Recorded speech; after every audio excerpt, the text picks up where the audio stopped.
வணக்கம். ஜெகதீஸ்வரனின் அன்பு நேயர்களுக்கு என் அன்பான வணக்கங்கள். நம்ம இந்த வீடியோல என்ன பார்க்க போறோம் வந்து பாத்தீங்கன்னா, பிப்ரவரி மாதம் கடகராசி பலன்கள் நம்ம பார்க்க போறோங்க. பொதுவாகவே கடகராசியோட அதிபதி சந்திர பகவான்.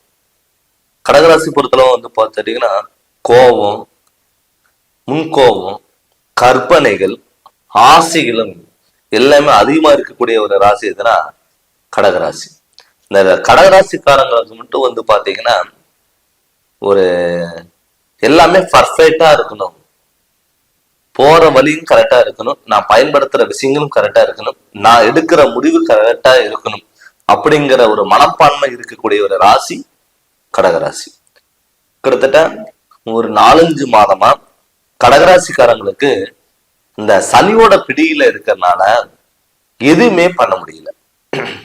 தொழில்ல முடக்கம், குடும்பத்துல பிரச்சனை, கடன் தொல்லைகள், உடல் ஆரோக்கியத்துல தொந்தரவுகள், கோயிலுக்கு போறோமா இல்லையோ நம்மளால ஹாஸ்பிட்டலுக்கு போகாம இருக்க முடியாது. இது மாதிரி சுச்சுவேஷன்ல தான் கடகராசிக்காரங்கள் இருந்திருப்பாங்க. ஆனா இந்த பிப்ரவரி மாதமாவது நமக்கு நல்ல காலங்கள் வருமா, இந்த 2025 இருந்து நம்ம வாழ்க்கை மாறுமா அப்படின்னு பாத்தீங்கன்னா கண்டிப்பா மாறக்கூடிய ஒரு காலகட்டத்துலதான் நீங்க இருக்கீங்க. அதுக்கு காரணம் வந்து பாத்தீங்கன்னா, உங்க ராசிநாதன் வந்து சந்திர பகவான் உங்க ராசிக்கு 12ஆம் இடத்துல செவ்வாய் பகவான் இருக்காரு. அது மட்டும் இல்லாம சுக்கிர பகவான் வந்து உங்க லாபஸ்தானாதிபதி சுக்கிர பகவான் இந்த மாதத்துல உச்சம் பெறாரு, மேல ராசியில உச்சம் பெறாரு.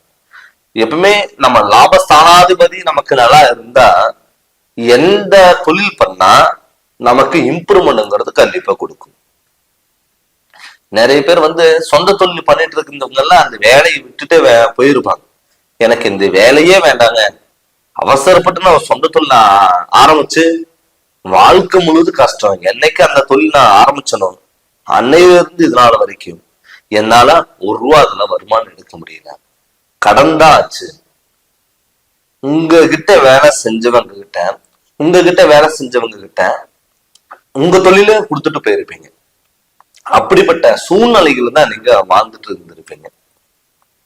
இப்ப சுக்கிர பகவான் உச்சம் பெறும் பொழுதே கண்டிப்பா உங்களுக்கு நல்ல அமைப்புகள் வரும். அது இல்லாம 9ஆம் இடத்துல சனி பகவான், அந்த சனி வந்து பாத்தீங்கன்னா யாரோட இனவு பெற்றிருக்காருன்னா உங்க ராசிக்கு விரையாதிபதியான புதன் பகவானோட சேர்ந்திருக்காரு. அந்த விரையாதிபதி புதன் சேரும் பொழுது உங்களுக்கு அந்த விரயங்களை வந்து கம்மி பண்ணுவார். அந்த சனி வந்து உங்க ராசியோட சேர்ந்து இருக்கும் பொழுது உங்களுக்கு திடீர் வாய்ப்புகள் வந்து அள்ளி கொடுப்பார். நமக்கு கிடைச்சிருச்சுன்னு சொல்லிட்டு நம்ம சந்தோஷப்படாம பார்த்துக்கணும். ஆடம்பரங்கள் நீங்க முடிஞ்ச அளவுக்கு நீங்க தவிர்த்துட்டாலே தொட்டது எல்லாமே பொன்னாக மாறக்கூடிய ஒரு காலகட்டமா கண்டிப்பா உங்களுக்கு இருக்க போதும். நிறைய பேர் அவமானங்கள் தேடி கொடுத்துருக்கும். நரக வாழ்க்கைன்னா என்ன, சொந்த பந்தங்கள்னா என்ன, உறவினர்கள்னா என்ன, நட்புன்னா என்ன, நீங்க யாரு நல்லவங்க சொல்லி நம்பி போனீங்களோ அவங்க எல்லாம் உங்களை ஏமாத்திருப்பாங்க. கணவன் மனைவிக்குள்ள பிரச்சனை, அப்பா அம்மானாலே பிரச்சனை, அண்ணன் தம்பினால பிரச்சனை, தொழில் பண்ற இடத்துல ஓனர்னால பிரச்சனை, இப்ப வாழ்க்கை முழுது பிரச்சனைன்னு சொல்லிட்டே நீங்க போய் இருந்துட்டு இருப்பீங்க. அவங்களுக்கெல்லாம் ஒரு விடிவுகளை கிடைக்கக்கூடிய ஒரு மாதமா தான் இந்த பிப்ரவரி மாதம் உங்களுக்கு வரப்போகுது. இந்த பிப்ரவரி மாதத்துல உங்களுக்கு நல்ல காலங்கள் வரப்போகுது. நிறைய பேருக்கு வந்து பார்த்துட்டீங்கன்னா சுப விரயங்கள் அள்ளி கொடுக்கும்.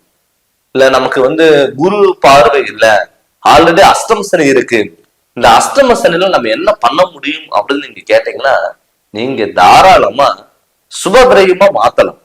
இந்த சுப விரயம் எப்படி மாத்துறது வந்து பாத்தீங்கன்னா, உங்க ராசிக்கு 12ஆம் இடத்துல செவ்வாய் இருக்காரு இல்லைங்களா, அந்த செவ்வாய் வந்து உங்களுக்கு வந்து மண் சார்ந்த விஷயங்களால உங்களுக்கு விரயம் பண்ணலாம். நிறைய பேர் வீடு கட்டணும் ஆசைப்பட்டீங்க அப்படின்னா தாராளமா கடகராசிக்காரங்க இந்த பிப்ரவரி மாதத்துல வீடு கட்ட நீங்க ஆரம்பிக்கலாம். இடம் வாங்கணும் விருப்பப்பட்டீங்கன்னா தாராளமா இடம் வாங்கலாம். ஏன்னு கேட்டீங்கன்னா உங்களுக்கு மண் சார்ந்த விஷயங்கள் இந்த பிப்ரவரி மாதம் கண்டிப்பா இருக்கும். அது மட்டும் இல்லாம இப்ப கும்பராசியில சனி இருக்காரு. அந்த சனி உங்க ராசிக்கு 12ஆம் இடத்தோட அதிபதி புதனோட சேர்க்கப்பட்டிருக்காரு. ஆல்ரெடி அதுல சூரியனும் இருக்காரு. அதனால நீங்க என்ன பண்ண, வண்டி வாகனத்துல போகும்பொழுது மட்டும் கவனமா இருக்கு. யாருக்கு ஜாமீன் எழுத்து போறதோ, சப்போர்ட் போறதோ, இல்ல நமக்கு தெரிஞ்சவங்க அப்படின்னு சொல்லிட்டு நீங்க போய் முன்னாடி நின்று உறவு முறைகள் கொண்டாடும் போது அது முடிஞ்ச அளவுக்கு நீங்க தவிர்த்துக்கோங்க. நீங்க அகல்கால் வைக்காம அவசரப்படாம எந்த ஒரு விஷயம் நீங்க யோசிச்சு பண்ணீங்கன்னா அது கண்டிப்பா உங்களுக்கு நல்லா இருக்கும். அது மட்டும் இல்லாம அடுத்து பாத்தீங்கன்னா கணவன் மனைவிக்குள்ள ஒரு ஒற்றுமை. ஏன்னு கேட்டீங்கன்னா ஆல்ரெடி அஷ்டம் சனியோட தாக்கத்துல நீங்க இருக்கீங்க. கணவன் மனைவி விட்டு கொடுத்துட்டு போறது ரொம்ப ரொம்ப சிறப்பு. நிறைய பேர் பாத்தீங்கன்னா கணவன் ஒரு பக்கம் மனைவி ஒரு பக்கம் 2 பேர் சேர்ந்து இருந்த பிரச்சனை டைவர்ஸ் பண்ற அளவுக்கு எல்லாம் போயிருக்கும். அதனால நம்ம இங்க விட்டுட்டு குழந்தைகளெல்லாம் விட்டுட்டு மனைவியை விட்டுட்டு வெளியூர் போயிடலாமா, வெளிநாடு போகலாமா, அங்கேயும் போய் நம்மளால நிம்மதியா வேலை செய்ய முடியுமா அப்படின்னு பாத்தீங்கன்னா அங்க போனாலும் இதை விட மன உளைச்சல்கள் தான் உங்களுக்கு அதிகமா இருந்திருக்கும். ஆனா அந்த காலங்களெல்லாம் மாறப்போகிற காலம் தான் இந்த பிப்ரவரி மாதம். இந்த பிப்ரவரி மாதம் ஆல்ரெடி குரு பிப்ரவரி மாதம் 14ஆம் தேதி அன்னைக்கு குரு வக்கர நிவர்த்தனை ஆகிறார்.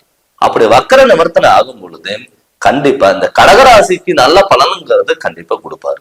எப்பவுமே சனி உங்களுக்கு பாத்தீங்கன்னா ஒரு பாதகாதிபதியா இருந்தாலுமே கூட உங்களுக்கு சகோதர ஸ்தானத்துல பார்க்கும் பொழுது 3ஆம் இடத்துல கேது பகவான் இருக்காரு. அந்த கேது பகவான் இருக்கும் பொழுது உறவு முறையினால உங்களுக்கு தன்னம்பிக்கை வளரும். இரவு நேரங்கள்ல முடிஞ்ச அளவுக்கு தூர பயணங்கள் தவிர்த்துக்கோங்க. விநாயகரோட வழிபாடுகளும் ஆஞ்சநேயரோட வழிபாடுகளும் உங்களுக்கு இருந்ததுன்னா கட்டாயம் உங்களுக்கு நல்ல காலங்கள் தான் நம்ம சொல்லணும். அதனால முடிஞ்ச அளவுக்கு விநாயகரோட வழிபாடுல வைங்க. சனிக்கிழமை நான்வெஜ் சாப்பிட்றத நீங்க தவிர்த்துக்கோங்க. நமக்கு அஷ்டம் சனி பிறந்துருச்சு அதனாலதான் நமக்கு பாதிப்பு வருது அப்படின்னு நீங்க நினைக்க வேண்டாம். அதெல்லாம் நினைக்காம நீங்க எதா இருந்தாலும் நீங்க துணிஞ்சு பண்ணுங்க. எல்லாமே உங்களுக்கு சக்சஸா மாறும். உடல் ஆரோக்கியத்தை மட்டும் கொஞ்சம் நீங்க கவனமா பார்த்துக்கோங்க. எந்த ஒரு விஷயம் பண்ணாலும் யோசிச்சு பண்ணுங்க. நம்மளாலதான் முடியும், எதா இருந்தாலும் நம்ம பார்த்துக்கலாம், எல்லாத்துக்கும் முன்னாடி ஒரு பவர்ஃபுல்லா நம்ம இருக்கணும் அப்படின்னு சொல்லிட்டு அகல்கால் வைக்காதீங்க. நமக்கு வருமானங்கள் தேடி வரும். அந்த வருமானங்கள் வந்தாலுமே கூட அது கடைசி வரைக்கும் தக்க வச்சுக்கோங்க. மெயினா இந்த அஷ்டம் சனியில திருமணம் பண்ணலாமா வேண்டாம் நிறைய பேருக்கு கேள்வி இருக்கும். பட் தாராளமா நீங்க திருமணங்கிறத நீங்க பண்ணலாம். ஏன்னு கேட்டீங்கன்னா உங்க லாபஸ்தானாதிபதி சுக்கிர பகவான் உங்களுக்கு உச்சம் பெற்றிருக்காரு. அப்படி உச்சம் பெறும் பொழுது கண்டிப்பா உங்களுக்கு தொழிற்சாலைங்கிறது அருமையா இருக்கும். தாராளமா திருமண யோகம் கைகூடி வரும். அதனால வீட்டுல சுப நிகழ்ச்சிகள் நடக்கிறதுக்கான வாய்ப்புகளும் அதிகம். அதனால அந்த திருமண யோகத்தையும் சுப நிகழ்ச்சியும் நீங்க தாராளமா நீங்க பயன்படுத்திக்கோங்க. வாழ்க்கையில நல்ல நிலைமைக்கு நீங்க வரலாம். பட் நம்ம என்னதான் இருந்தாலும் கோச்சாரப்படி நம்ம கிரகணங்களோட அமைப்பை வச்சு நம்ம பார்த்தாலும் கூட தன்னுடைய சுய ஜாதகத்துல நடக்கக்கூடிய திசாபுதி எப்படி இருக்கு, நம்ம ஜாதகத்துல பலன் எப்படி இருக்கு அப்படின்னு உங்க ஜாதகத்தினோட பலன் நீங்க முழு விவரமா தெரிஞ்சு அதனோட வழியில் நீங்க போங்க. அப்படி போகும்பொழுது உங்களுக்கு நல்லது நடக்கும்.